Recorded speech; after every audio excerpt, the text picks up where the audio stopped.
Sala Sambila Sambila Sala. Sikama Siama Tatama Ndongunu.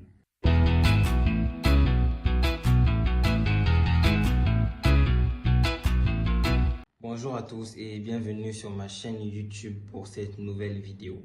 Si tu es nouveau sur cette chaîne, je t'invite à t'abonner, à activer la cloche de notification afin de ne pas manquer les prochaines vidéos. Et aussi, je t'invite à revoir les vidéos qui ont déjà été publiées. Cela pourra t'aider à comprendre de quoi nous parlons. Aujourd'hui, nous sommes à la troisième partie du témoignage du pasteur Daniel Ndundu. Durant les deux premières parties, nous avons parlé de sa naissance, de la mort de sa mère, de la mort de sa première femme, de son deuxième mariage. Nous avons parlé de son travail clerc à Kinshasa, des études qu'il a poursuivies jusqu'à ce qu'il est devenu évangéliste, car via l'appel qu'il a reçu du Seigneur en RDC, il est rentré au pays pour devenir évangéliste et il a travaillé en collaboration avec la mission suédoise au Congo-Brazzaville. Dans la deuxième vidéo, nous avons essayé de découvrir quelques témoignages qui ont été à l'origine de l'évolution et de la croissance de ce grand nom que nous développons. En 1960, il fut nommé pasteur évangélique national de l'Église évangélique du Congo. Il assuma cette fonction jusqu'en 1984, l'année de sa retraite. Mais avant ça, en 1961, il devint vice-président de l'Église évangélique du Congo jusqu'en 1965. L'influence de son nom provoquée par les miracles qui se produisaient au travers de lui a fait qu'il soit beaucoup sollicité pour les campagnes d'évangélisation. Il était très célèbre pour des slogans que nous employons jusqu'aujourd'hui sans connaître qui en est l'auteur. Eh bien, aujourd'hui, nous allons avoir le plaisir de découvrir ces slogans que nous utilisons qui ont été créés, si je veux le dire comme ça, par le pasteur Daniel Ndundu. Ce premier slogan, nous l'avons certainement déjà entendu auprès de nos frères et de nos sœurs, voire même de nos parents qui parlent Kituba. Ce slogan qui dit « Sala Sambila Sambila Sala », qui se traduit par « travailler, prier, prier, travailler ». En effet, le pasteur Daniel Ndundu utilisait ce slogan pour encourager les chrétiens à réaliser leur autonomie financière et matérielle sans négliger leur relation avec Dieu. Le deuxième slogan que le pasteur Daniel Ndundu utilisait fréquemment était « Sikama Siama Tatama Ndongunu », ce qui veut dire « Réveille-toi, prends courage, persévère, victoire ». Il utilisait ce slogan pour encourager les chrétiens à persévérer dans leur marche avec Christ. Chaque fois qu'il prenait la parole, le pasteur Daniel Ndundu prononçait à haute voix le premier mot d'un slogan et l'église scandait la suite. Par exemple, là, si on le fait ensemble et que je dis « Sala Sambila Sambila Sala » ou alors je dis « Sikama Siama Tatama Ndongunu ». Voilà comment ça s'est passé. Lorsque les foules étaient présentes et lui, il se tenait là, il lançait le premier mot et la foule répondait. Pourquoi? Parce que la foule connaissait ses slogans. Et c'était des slogans qui encourageaient, qui jusqu'aujourd'hui continuent même à nous encourager, nous qui sommes de cette génération. Aujourd'hui, ma mère me répète tous les jours, Sala Sambila Sambila Sala. Crée l'équilibre sans te détacher de Dieu. En dehors du fait qu'il gagnait beaucoup des âmes en prêchant l'évangile dans des campagnes d'évangélisation qu'il organisait et où on invitait, le pasteur Daniel Ndundu avait aussi un côté d'unification, un côté de régler les conflits entre des tribus.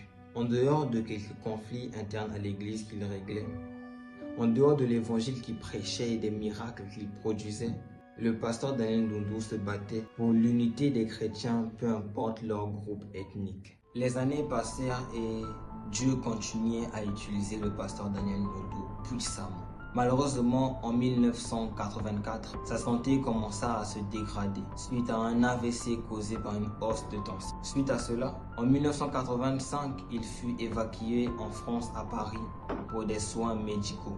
Malheureusement, le 6 janvier 1986, le pasteur Daniel Ndundu mourut.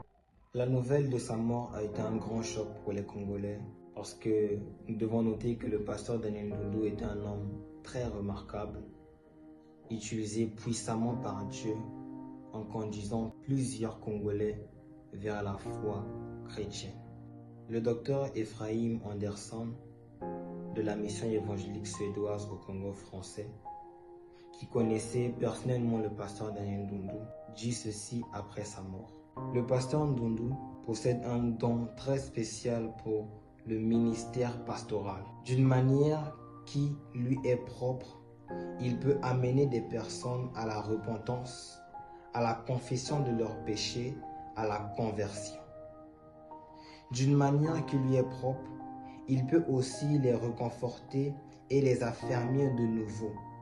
On dit qu'il possède un don par lequel il peut pénétrer dans les pensées les plus secrètes d'une personne. Face à lui, il vaut mieux dire la vérité. Monsieur Bertil Aman également résume le ministère du pasteur Daniel Ndundu en ces termes. Dans sa fonction de pasteur et de dirigeant du réveil avec ses dons particuliers, il fut bâtisseur de ponts entre différentes traditions, différentes croyances et différentes valeurs. Par ses interventions et ses accomplissements, le pasteur Daniel Ndundu a légué un impressionnant héritage à l'Église du Congo. En étudiant la vie de cet homme, on réalise une chose, c'est que Dieu, lorsqu'il se décide d'utiliser un homme, et que si ce dernier s'abandonne, de grandes choses s'accompliront. Alors certainement, depuis le début de cette aventure où nous avons commencé à parler du pasteur Daniel Ndundu, tu suis à la lettre ce qui est dit. Et j'aimerais te dire, c'est que le Dieu que nous prions est le Dieu qui est le même hier, aujourd'hui et qui le sera éternellement. Les miracles qu'il a accomplis dans le passé avec le pasteur Daniel Ndundu, il peut l'accomplir aujourd'hui avec toi qui suis cette vidéo. Toi, le serviteur de Dieu qui suit cette vidéo, ou toi, cette personne qui attend un miracle dans ta vie. Ce genre de témoignages sont là pour booster notre foi. Ce genre de témoignages sont là pour nous encourager à persévérer dans notre marche chrétienne. Raison pour laquelle j'aimerais t'inviter à prier avec moi, là où tu es. Seigneur, je te rends grâce, je te bénis. Merci pour ton amour, ta bonté et ta fidélité. Merci pour ces 3 vidéos que nous avons eues sur le pasteur Daniel Ndundu. Durant ces 3 vidéos, tu nous as enseigné. Tu nous as appris que nous devons apprendre à nous abandonner à toi. Tu nous as appris que lorsque tu te décides à utiliser un homme et que si ce dernier s'abandonne, tu l'utilises puissamment et tu marques la différence. Éternel Dieu de gloire, tu nous as parlé de plusieurs miracles que ton serviteur a accomplis ici-bas sur terre. Et nous croyons fermement que le Dieu qui accomplit ces miracles à cette époque est le même Dieu qui accomplit des miracles jusqu'à aujourd'hui. Raison pour laquelle, Seigneur, en cet instant, je prie pour cet homme, je prie pour cette femme qui suit cette vidéo. Peu importe la situation dans laquelle elle se retrouve, peu importe la maladie qui lui perturbe. Éternel Dieu de gloire, tu es le Dieu qui agit, tu es le Dieu qui te manifeste. Alors je prie dans le nom puissant de Jésus-Christ que cette personne qui croit au miracle qu'il a entendu dans cette vidéo, que la personne qui croit au miracle qu'il a entendu durant cette aventure dans la découverte du personnage du pasteur Daniel Ndundu, que ce dernier soit visité par toi et que la guérison au Dieu de gloire soit le partage de toutes ces personnes qui ont suivi cette aventure et qui ont cru en ces paroles, qui ont cru en ces accomplissements que tu as accomplis avec ton serviteur. Éternel Dieu de gloire, que ta volonté soit faite. Via ces témoignages, tu as touché des vies et je prie en cet instant que ceux qui ont été touchés, que leur cœur demeure attaché à toi et que dans le nom puissant de Jésus-Christ, qu'ils deviennent non pas seulement des chrétiens, mais qu'ils deviennent eux également à leur tour des disciples afin de faire de toute cette terre des disciples.